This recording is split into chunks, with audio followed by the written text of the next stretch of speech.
Hi, everyone, and welcome to today's webinar. We're just going to give it a few moments for everyone to join us.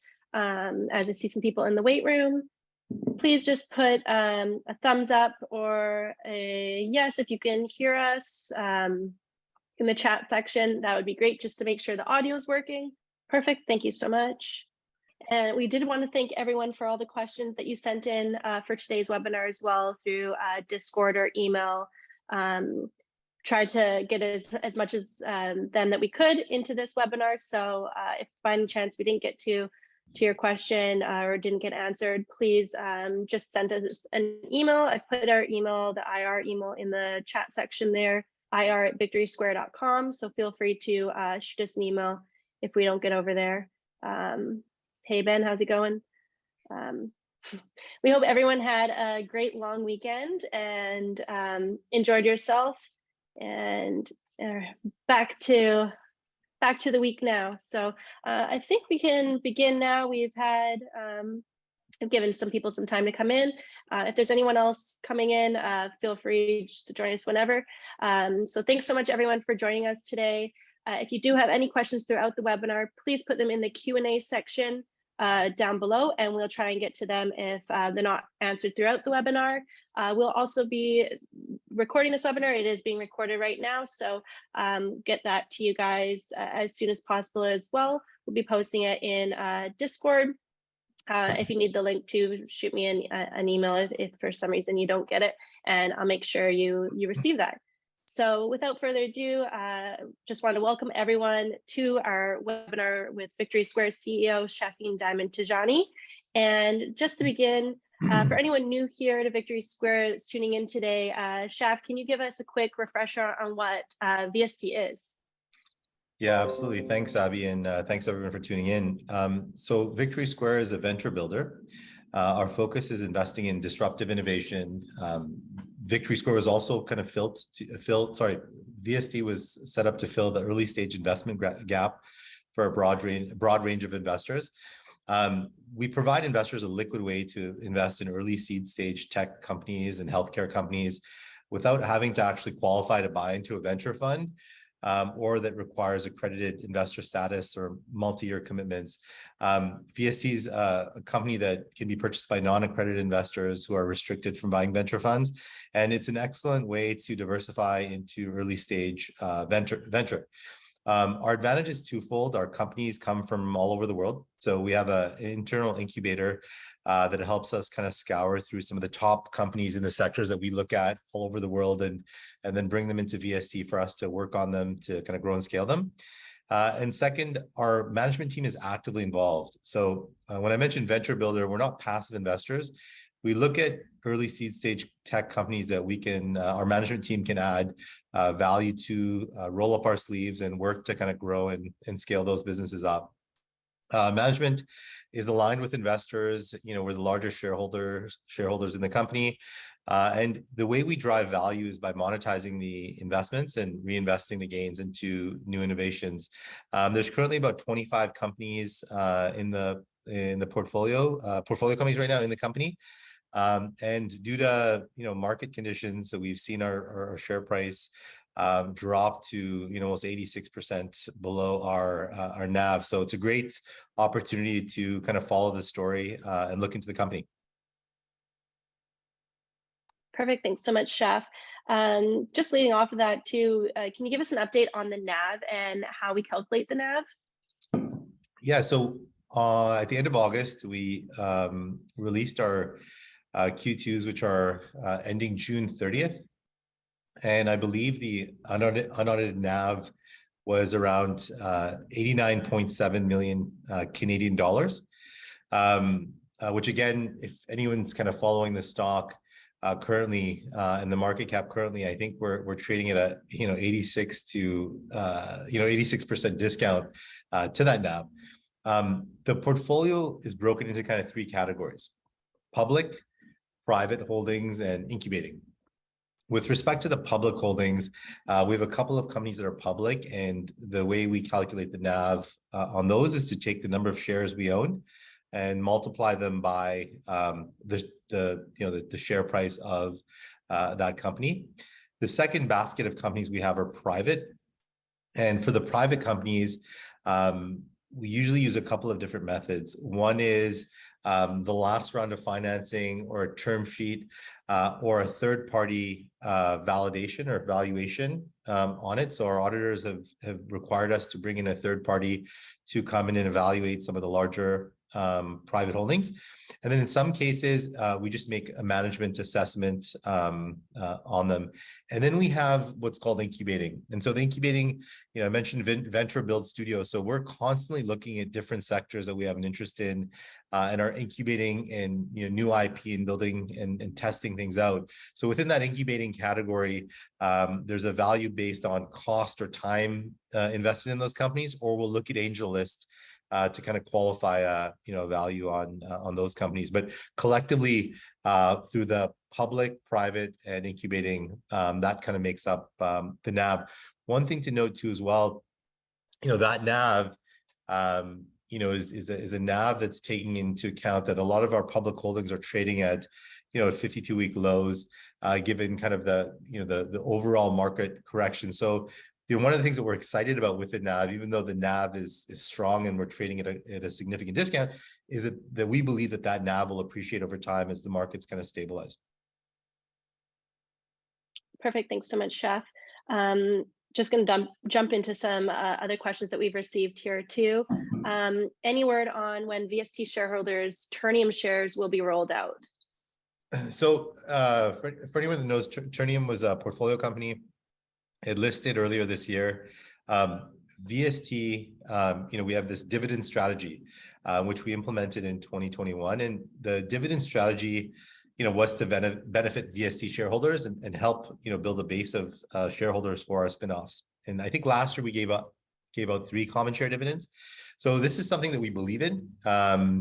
Trinium was the first company to spin off. I think this year, we believe in the dividend strategy, but I think given the negative market sentiment and decline on markets right now, I think we want to wait until the end of the year to reassess the overall market climate before kind of spinning off or any more dividends. And primarily, again, I think we've referred to this in a previous webinar, but in addition to being a reward for VST shareholders, one of the other things we wanted to accomplish was to build a positive shareholder base for our portfolio companies. And I think with a zero cost base on the dividend and declining market and negative sentiment, it had the negative impact on the portfolio companies. So if the portfolio companies are if their share price or market cap declines, it impacts our overall NAV. So it's a strategy that we believe in.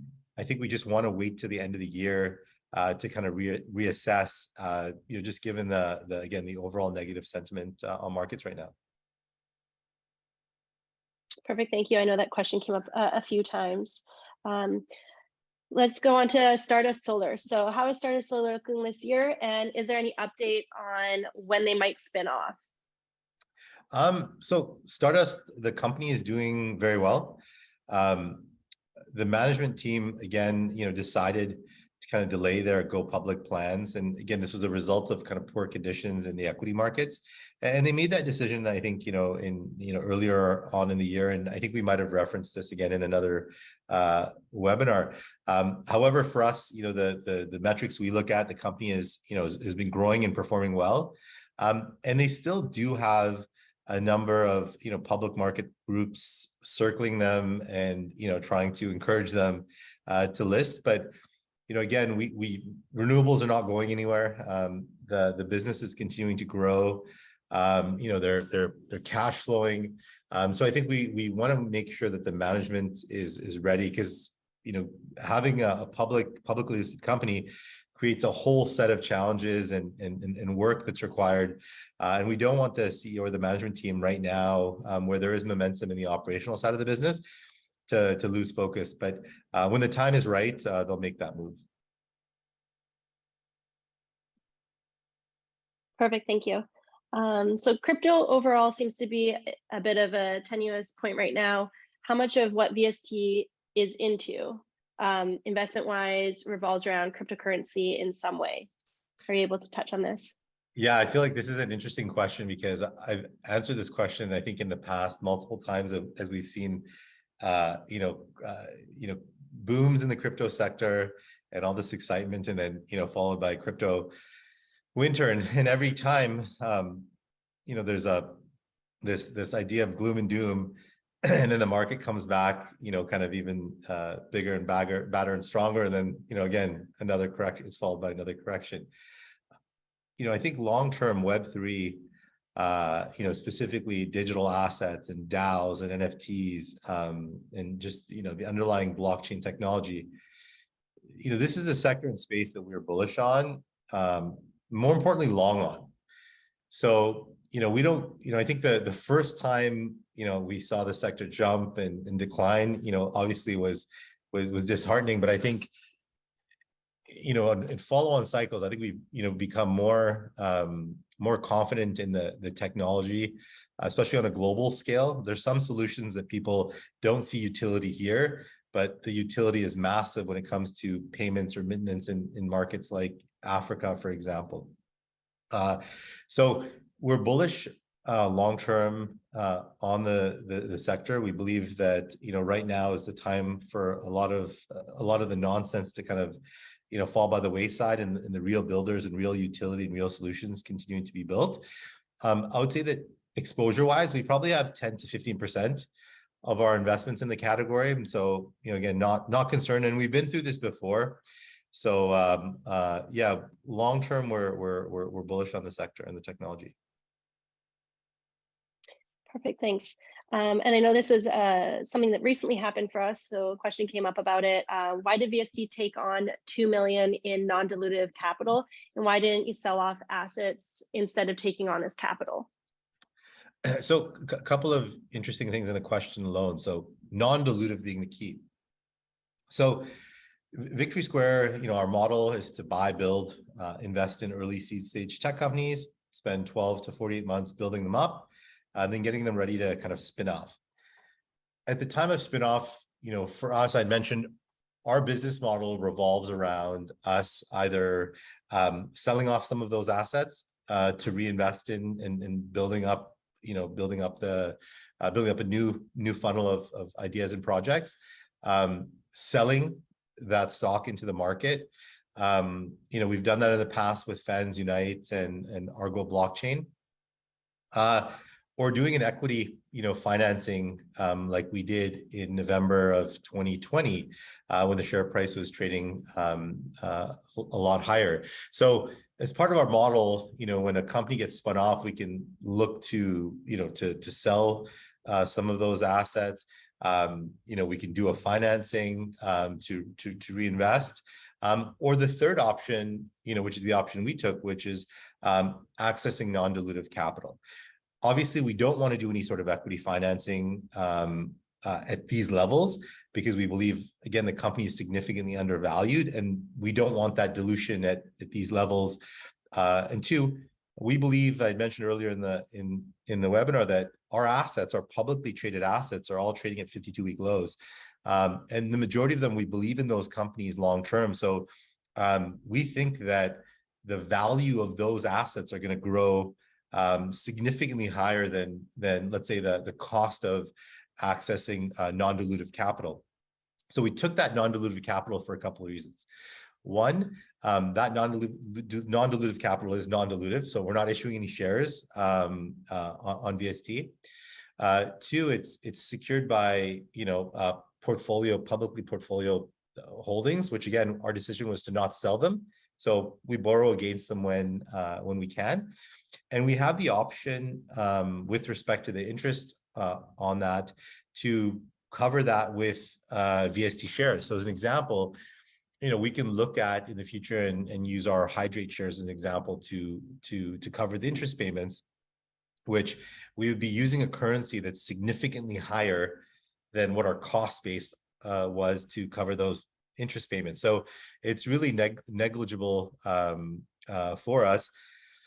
And there are a couple of other really interesting things about this, so which might come out at a later date. We brought on a really strategic partner for that, and in times like in times like this, when companies' values are lower, and maybe even significantly lower than the true value of these businesses, we want to have access to partners where we can access non-dilutive capital, not just for VST, but for portfolio companies. We also see a lot of special opportunities. So right now, while the markets are distressed, we're seeing a lot of really good deal flow at very, very good prices and opportunistic deals. So we wanted to have access to some additional capital on the side that was non-dilutive, that was from a security perspective, it's on some of our assets that we had no plan on selling at these levels. But it also gives us some capital on the side if we want to be aggressive and take advantage of some special opportunities that we're seeing right now. Perfect. Thanks so much, Shaf. A few other questions people asked about this question too. What is going on with VRAR? Any reason for Kathy Hackle and Alvin Wang both leaving the board? Please explain the transition on the VRAR board and management. Another part to it, I'm just going to lump them all together. Is Uncontained still going to be the main business, or will they be moving in a different direction? So a lot of questions in there. I'll start by just mentioning, so VRAR acquired a company called Synthesis VR earlier this year. So they announced the transaction last year, and I think it closed at the beginning of this year. That team is a team of three, pioneers in the location-based VR space. So Shabir and Kamen and Nadal, one of their colleagues, have been in the sector and are early pioneers in that space. But the three of them have absolutely been crushing it in a positive way. I'll talk a bit about the platform that they've built, but their business has been growing month over month. They're cash flow positive, and we saw a huge opportunity with that business, that product, the new products coming down the pipeline, and that team to really create tremendous value for VRAR shareholders. In the case of Kathy and Alvin, we were super thankful, for the part that they played, in the earlier timeframe for VRAR. But really, we decided that from a Synthesis VR and VST perspective, we really wanted to have, a big say on the board to kind of help direct and support the SVR team and provide them with resources and rocket fuel, to kind of execute on their game plan. I mean, that team of three had been given no resources and had done, tremendous. And we see, massive opportunities kind of within that to kind of grow that. And VST is the largest shareholder of VRAR. And so the success of VRAR benefits VST and, all of our shareholders.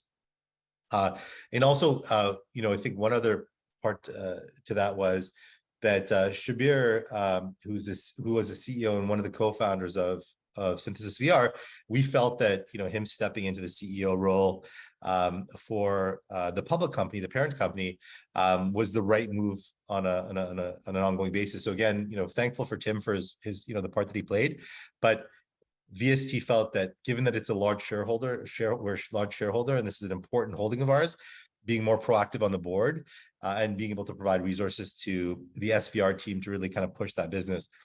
Just really quickly on the SVR business. So they've built kind of a VR software platform. Almost anyone that's familiar with gaming, almost kind of like a Steam for the VR sector. And right now is that the industry is growing. Their SaaS network, the SaaS network platform that they've built, is powering over 400 VR arcades globally. And they've got over 330 games from VR developers that are licensed to the operator network through their Synthesis VR software platform. So it's become one of the largest kind of VR out of home entertainment marketplaces for games, education, training experiences. If anyone's followed their news releases, they would cite, there are a couple of them. One with a company called Victory XR, which is VR educational content, which they just announced a big partnership with Meta. Goldfinch, which again is VR training for fire safety, hazardous waste. So they built this platform it's got this distribution into over 400 VR arcades globally. They've got this platform that has over 330 of some of the top training, education, and entertainment pieces of IP and content kind of on the platform, and growing with no marketing and all done completely organically. And what we saw in spending time with them was they've got some really extraordinary new products kind of down the pipeline. One is, so right now their product is B2B. They've got this product that can be a B2C product. It's almost like a Netflix or Spotify for gaming, where if anyone plays mobile games, they might be used to these bundle packages where you pay a fee and you get a bunch of games kind of in it. They're exploring, again, this ability for to take all the titles they have, offer them to, let's say, for example, Meta Quest users to try out any of these games that could then also be tried out in a location-based arcade, which is almost like watching a movie at home and then being able to go and see it in IMAX. As an example. So they've got this new product that we believe is unique, extraordinary in that sector. And then also they've been exploring building these kiosks. So VR kiosks, they can be put into bars or restaurants, VR kiosks for education or enterprise training. And just to highlight on the VR kiosks for entertainment, if anyone's gone to a bar, you'll play pool, you might, see those, if you go into a Chuck E. Cheese or a Cineplex or a Dave & Buster's, they have the basketball, hoops game. They've got these VR games that allow you to shoot hoops, darts, swing at baseballs, throw a football, be a quarterback, and read defenses. And it's a really interesting kiosk concept that can be put into bars and restaurants and other types of areas that again are cost effective and generate a really strong ROI for owners. And so the team, the growth of their business, the new opportunities for the new products that we saw within there, we felt that focusing our energy on that business will create the most value for VRAR shareholders and VST shareholders as the largest owner. And so that switch on having more say and more control on the board was important, and having kind of Shabir as a CEO direction long term. I think at the tail end of your question, there's a question asked about Uncontained. Uncontained just wrapped up its run at Playland, and I think the team will do a debrief and reassess kind of the game plan for that a product. But I think a lot of the key learnings in that product could actually be used for in some of these kiosks that would still again make it very unique. So perfect, thanks so much. We're going to switch it up a bit and head over to another question. How much cash does VST currently have on hand? So right now I think we probably have between $2 and $3 million of cash on hand, and I think I would say about $5 or $7 million of tradable securities. So again, well capitalized. There's we one of the reasons why we took on, just as a side note to that strategic capital, is that again, we always want to be able to take advantage of unique opportunities or distressed opportunities or special opportunities, should we see them. And we are seeing a lot of really good entry points now. Perfect, thank you. This is a funny one. Congrats on the camera adjustments. We look like we're talking to the CEO at eye level now. Can we also get possibly some charts and graphs for any upcoming presentations to make it easier to understand at a glance? Yeah, that's a really good point, and we'll do a better job of that. I think it might be good for us to as we get maybe if we're getting the questions in advance, maybe having a cutoff, like let's say a day before the webinar. What we can do is we can put the answers in more of a presentation format with graphs and charts where they make sense, and provide that to kind of go along with the webinar. So that's a great idea. Thank you. Perfect. Any upcoming catalysts? Yeah, so I mean, there are a number of catalysts. I think if I had to, kind of narrow it down, I would say the first catalyst will be Hydrate's public listing, which we're anticipating in the fall. I'd say this, the second would be the growth of a couple of portfolio companies. One, again, just given that we just talked about Hydrate, I think in our last corporate update, we kind of referenced the growth in new partner signups year over year, which are over 500%. And that number doesn't even include, large enterprise clients, which was Drip Bar. I think Hydrate had its largest month in August for new business partner sign up. So that team is executing at a tremendous level. So I think one of the big catalysts will be the listing of that company, the continued growth of that company. And also, I think the way that business model works is a lot of these new business partnership signups, we won't see the big ramp up in pharmacy sales until, I'd say Q4 and Q1 of next year. So what's exciting is that these are new people that are paying to sign up and be on the network. And once they get live and onboarded, the rev share and all the pharmacy sales come through that system. So I think, a big catalyst, just revolves around everything, Hydrate. The second big catalyst, I kind of alluded to it earlier, that we're really, really excited about is everything around Synthesis VR and, the new product launches that they have, and just being able to, add some additional resources to help them kind of even further accelerate their business. So we're expecting them to kind of ramp up new product development in Q4. I mentioned again this earlier too with respect to special opportunities. So we're seeing a lot of really, really good M&A opportunities.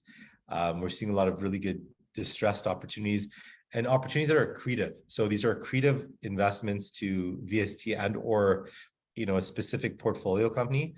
And this would have been where the ability to do this last year would have been way, the cost and valuations would have been way out of whack. But now there's some, really good strategic alignment and entry points. So I think, from a catalyst perspective, investors can, expect to see some special opportunities pop up, over the next couple months. And I also think, just the increase in the overall value of our portfolio and investments. When we reference the NAV, that NAV was as of June 30th. We think that most of our companies have gone as close to a bottom as possible, and that may, maybe there'll be some additional volatility over the next couple of weeks, but we really believe long term that these companies will start to rebound. And again, just seeing the value of those portfolio investments increase closer to where we believe they should be trading is another catalyst that we're excited for. Perfect. Thanks, Shaf. So we do have a few more questions here. I love it if you could bring on management or founders from the portfolio companies to get to know them and their businesses better. Could you bring on the new CEO of VRAR specifically? Yeah, that's a great. I think one of our VST investors, Jeremy, mentioned that in a call I did. And if Jeremy, if you're listening, I owe you an email. I just saw it pop into my inbox. Sorry about that. But that was a great idea. And I think one of the things that we intend to do in Q3 and Q4 is to bring on. So with these webinars, I think one of the webinars we brought Shane on. I think what we will start doing is introducing some of the notable portfolio companies and bringing those founders on to, so that shareholders can ask them questions and they can get an idea of kind of what those businesses are working on. We also push out a Founder 15. I don't know if a lot of investors have read these, but we put out these Founder 15, quick questions, with a lot of our portfolio companies, which give shareholders an ability to kind of get to know them a bit better. So that's one thing that people can check out in advance. But definitely great idea, and we will start to do that. One thing we can do in the Discord channel is if there are specific companies that people would like to see sooner, like VRAR, for example, let us know and we can prioritize it by the companies that people want to hear from. Yeah, great idea. Send me an email and we can get that sorted as well. Since VST is now trading below its holdings in Hydrate alone, is there a risk of reevaluation for the Hydrate transaction? If the deal is solid, why is VST still so undervalued? So, the first part of that question, no, there's no risk of any sort of, reevaluation on the transaction. And the deal is, is better than solid. I think since that deal has been announced, the team there has, like Hydrate, I just mentioned, had its best month ever in August. So that business is continuing to grow, and we're super excited about it. Why is VST so undervalued? And again, it's a good question, especially on a day like today, where I think we touched a 52-week low.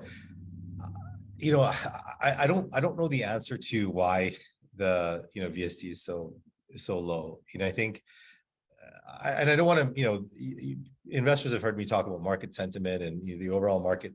Everyone's aware of what's happening in the markets right now. I think what in the time I've been with VST, I've seen the share price go up and I've seen it come down at multiple levels. And I can say that at no time in our history has the company ever been as strong as it is today. So, so we just focus, as a management team, we just focus on the operations of the business and continue to execute. I think one of the things we've seen with markets is markets go up, markets come down. We don't know when they'll come back, but they will. They always have. And I think, outside of VST as an investor myself, I think it's usually during these times overall where you get an opportunity to get involved in a company or get an entry point into a company where you can build a sizable position that will grow considerably over time. So, again, I think I can never time the markets. I don't know why it's so low, but I do know that the company's never been in as strong as a footing as it's ever been, as it is today. And I think operationally, that's really what we're focused on. We're just focused on bringing that value back, and whenever the markets come back, we are confident that VST's share price will come back with it. Perfect, thank you. Let's move on to the next one. I think you kind of answered this one, Shaf, but there's a second part to it. So someone asked, is Hydrate hitting its targets, and where do you see the company in 2 to 3 years? This is a great question. I think to including you, Abby, Vahid, my colleague Vahid and Abby have been, hugely instrumental in the day-to-day operations of Hydrate and all the, exceptional growth we've seen with it. So, this is probably a great question for you and Vahid to answer as well. But I think, I referenced earlier, Hydrate's year-over-year growth, not including drip bars, is up over 500% in new business partnerships. August was its biggest month, and that didn't include drip bar. And as we go forward, just this year alone in Q3 and Q4, you have, as all of those new business partners are onboarded, you have the pharmacy sales and the rev shares coming down the pipeline for that, and not to mention large contracts that that could come and materialize it in that business. All of us at Victory Square, we've reiterated this before, we're super bullish on the digital health sector. And I think the unique thing about Hydrate specifically is, the team is identified and is dominating the nursing space. So they found a really, really big category, and they've started to build barriers to entry and dominate this category, indirectly through both the nursing side and through, let's say the IV drip treatment side, which is now expanding into other types of services that can be done at home.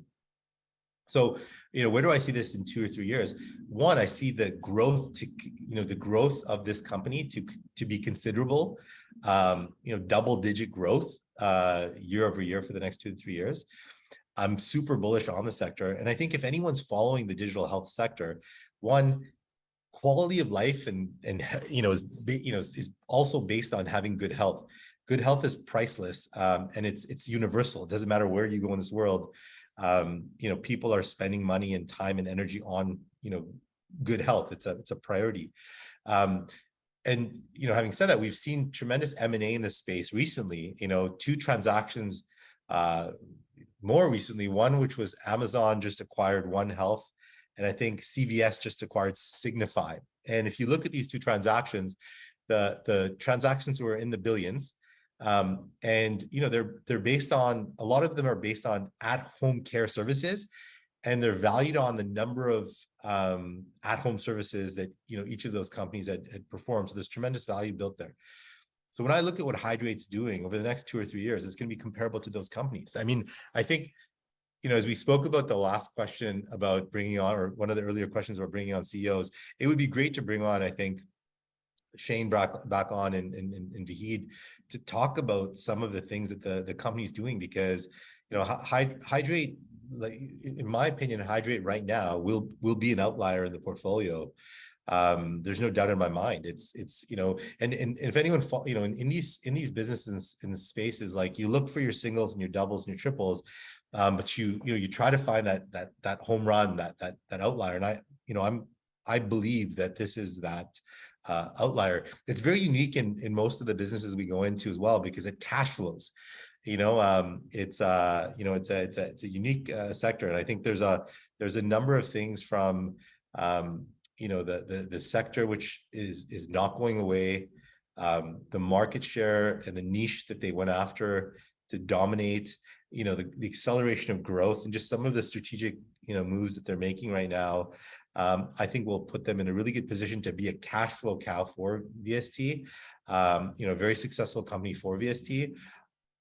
And again, we never build necessarily to sell, but this could be one that could, catch the eye of a lot of, acquirers over the next couple of years as it continues to make noise.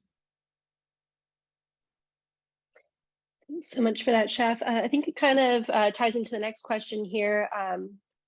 Can you talk about VSH and how it will profit from its relationship with Hydrate, and what other opportunities you see for VSH moving forward? Yeah, so I think one of the things that we did at VST, which I think is strategic, is that a lot of the core IP gets built in VST. We've got this venture build studio, this model where we build IP in, and we look for businesses that we can utilize this IP or license this IP to. And so whether it be Hydrate or VSH or one of our other digital health portfolio companies, from a VST perspective, long term, we're very fortunate in that we can always license the tech out and benefit off of these companies in our portfolio that are following specific niches or categories in the sector. In the case of VSH was where we were trying to plant our seed in Brazil, and then following Brazil, the rest of Latin America. We see that market as massive. In the case of VSH, there are a couple of key things in any market you go into, especially an international market. You need to have boots on the ground. So you've got a really, really good team on the ground. It helps to have partnerships with academic institutions. So again, they've got partnerships with an academic institution. They've got their own lab. And then, as we've seen, some of the issues we've had in Canada is having a really, really strong relationship with the regulating, body. Here, Health Canada, I hate speaking negatively about groups, but like, nightmare to deal with. Whereas Anvisa, which is their equivalent in Brazil, VSH has a very, very strong relationship with them. They built up distribution with pharmacies, manufacturers, they've got that, what some would call almost a full vertically integrated model in the testing space. Where we saw value was to be one of the first in market, leveraging all of those key advantages to build kind of an Everlywell model. So Everlywell is at-home testing. It's a large unicorn company in the US. And this was something that we wanted to be one of the first movers in Brazil with. And also, as the telehealth and digital health industry grows there, to be, again, an early mover there. And so the ability to license the technology and software to allow for them to provide telehealth services and also, at-home prescription delivery. So when you look at VSH, the connection is more through the licensing of IP through VST or VS Digital Health, learning from some of the best practices of companies like Hydrate, but to really be a first mover and leverage, this kind of vertically integrated model that they built up to be a first mover. And we've seen this in tech. The US market is generally the first market that people go after. And then you'll see these copycats and clones going to other larger markets after that. And so we thought was, let's be a dominant player in one of those markets as well. So we have a really, really strong presence in a sector that we believe is going to continue to grow, and or be a potential, takeover target when one of the large, providers wants to go into that new market. So I think with VSH, we see a lot of opportunities with them pursuing, the testing, the at-home testing, the telehealth and home prescription delivery, projects that they're looking at right now. Perfect. Thanks, Shaf. Let's see here. Do you have plans to bring eyes to VST and or Hydrate? Yeah. So, for VST, most of this year we've really spent on, with our heads down on the company and the portfolio companies, and really making sure operationally the businesses were on a good space. We've tried to do a better job of communicating with our shareholders on a monthly basis through webinars.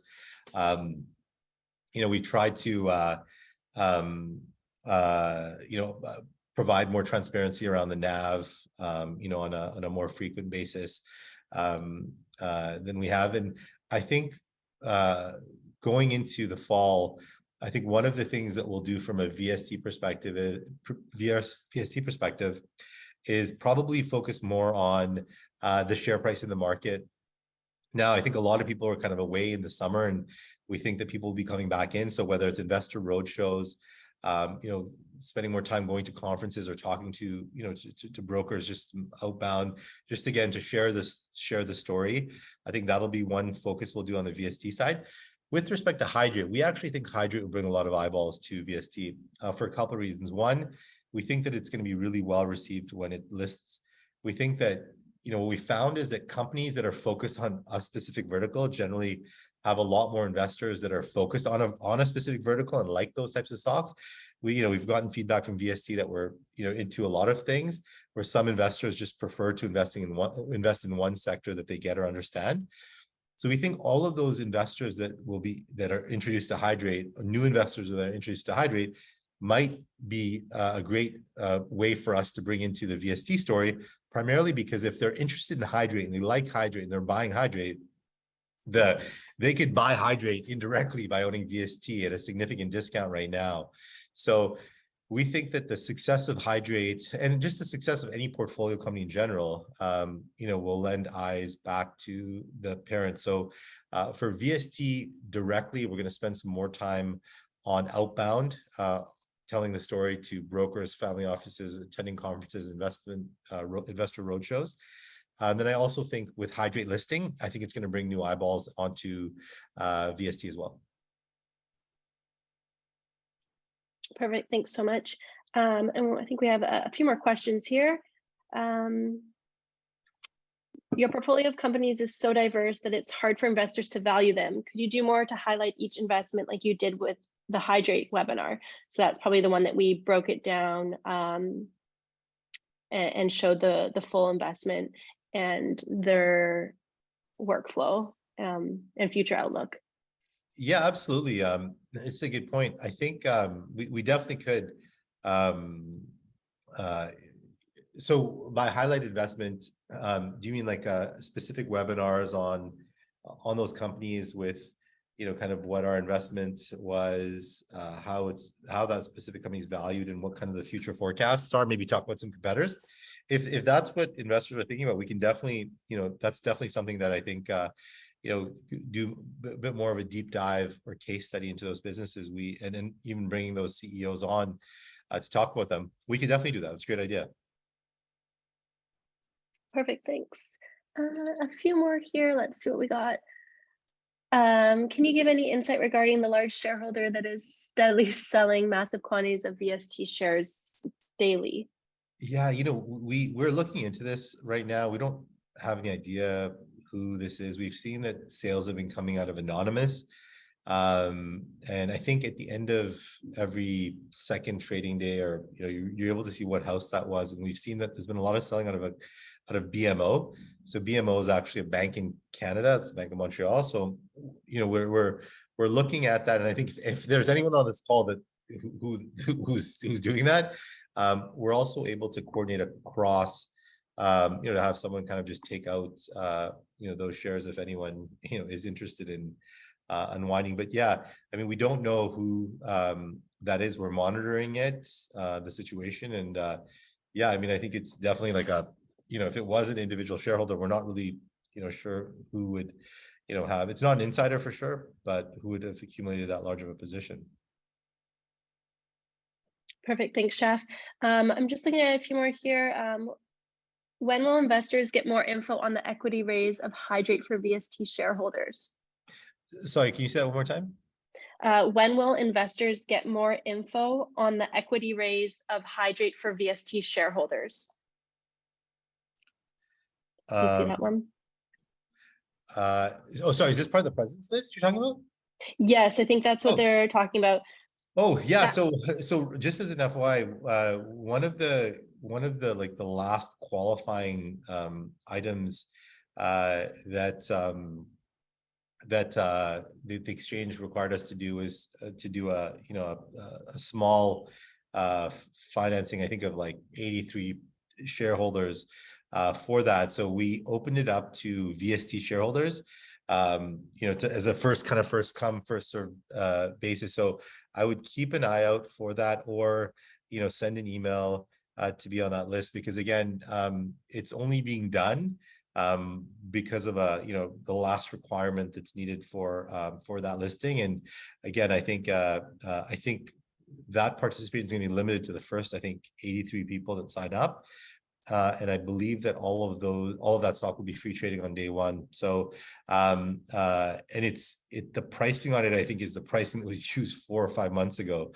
So definitely, reach out to Abby and or I think IR at victorysquare.com. Yeah, if you want to be added to that president's list and you haven't already reached out, please do send me an email at ir@victorysquare.com, and we'll get you added so you can get the information when it comes available, which should be very soon here. I think we have time for just a few more questions. I see a couple here actually. Cool. Is it possible to do tax-free spin-offs of the holdings in public companies in order to close the gap between the stock price and the NAV? I'm not sure of the answer to that question. I'm going to actually take that question and ask our accountants or our CFO. So I apologize, I don't know the answer to that question, but good question. We'll look into that. What's happening at Discrete Care? Really quickly, when we launched Discrete Care, we were highlighting what we had the capacity to build for a white label, from a white label perspective. And we had a number of parties that reached out as a result of that. And so there will be an update on Discrete Care within the next, I would say, 7 to 10 business days. So keep an eye out. For that. Are you able to share the average share price of your shares, Shafin, and also the amount of shares that you have at the moment? I think, so I'm an insider, so all of my holdings are updated on, I think, on SEDI. I believe the number is probably maybe 13 or 14 million shares. But yeah, it's all up on SEDI. I can get the exact information. Average share price, I don't know. It's definitely higher than what the company is currently trading at right now. But I think it's SEDI, SEDI. I think on my SEDI profile, the shares would be listed. My share ownership would be listed under Victory Square Labs and my personal name collectively. And so, yeah, the average price, I don't know exactly, but I know it's significantly higher than what the current share price is. And I think that number is maybe 13 or 14 million. But yeah, it'll be up on there. another question here. Will Shafin buy shares like Warren Buffett? So, I think this was a question that had come up in the past as well. So in the earlier years of VST, I had a convertible note set up where the business basically utilized, like, I would provide capital as the business saw opportunities, and it would entitle me to convert my equity at a 20% discount to market at any given time. And then in addition to that, I was openly in the market, converting and converting my investments into the business, or my convertible, at prices at a 20% markup to market, so even higher. And this is when I think the share price was at 80 cents, 90 cents. I think this was in 2018 or 2019. I can't remember. We got flack. I got flack from a couple of perspectives. One was that at that point, we'd never done any sort of outside financing. And so we were a public company that people felt that there was the fear of me potentially getting too much control over, too much voting control, in addition to having, let's say, being on the board, the chairman of the board, or being, the CEO and the largest shareholder at the time. And so we, instead of doing that, we went and did a financing in November of 2020 to diversify our investor base. And we focused more on external capital as opposed to my own. Now, at the beginning of last year, beginning of last year, we, initially we were gonna, I was gonna come into the market and start to buy stock. And the scenario there was it would be better off for the business to do it and then to burn those shares. And so we did a, shareholder buyback that we kept for most of the year. And again, it had no positive impact on the business. So I think this year, the only negative thing that we're concerned about is with where share prices are trading right now. Would it be viewed as a confidence booster, or would it be viewed negatively in that, it's being used as an opportunity to capture a larger ownership of the company at its most distressed and distressed levels. So I think I'm not saying it's not going to happen. I think we're assessing it because as an investor and as the largest shareholder, to me, these prices, when they're at an 86% discount, would be a no-brainer for management to come in and start to accumulate. What we don't want it to do is, long term, we know that we're going to need the market support to raise additional capital when the share price is trading at a premium, to be able to continue to grow the portfolio company. So we never want it to be a negative that the management team has too much control, because it's a public company. And then two, we just don't want that negative sentiment that people felt like, okay, well, when it's at its lowest, that's when management came in and took advantage of like predatory pricing. So I think those are the things that we would just internally kind of explore.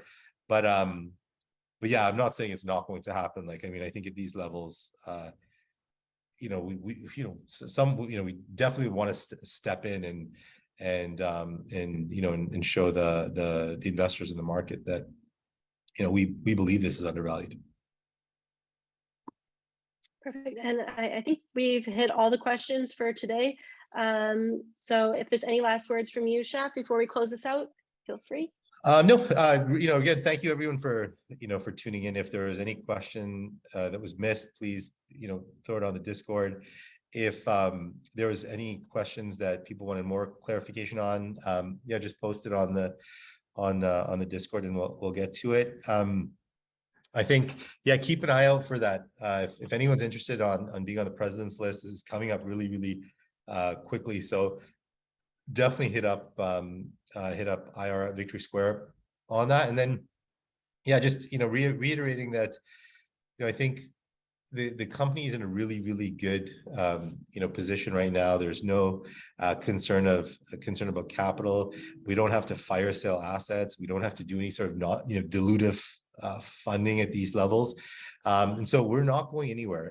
So again, I think now's a time to start to really, really follow the story. If you're new to VST, because I definitely think, at these levels, it's a steal. Perfect. Thanks so much. And thanks everyone for joining us today. We wish you guys a great week forward. And yeah, we look forward to the next webinar. Please don't hesitate to reach out to us if you have any follow-up questions. Thanks so much and have a great rest of your day. Bye now. Thanks, everybody. Cheers.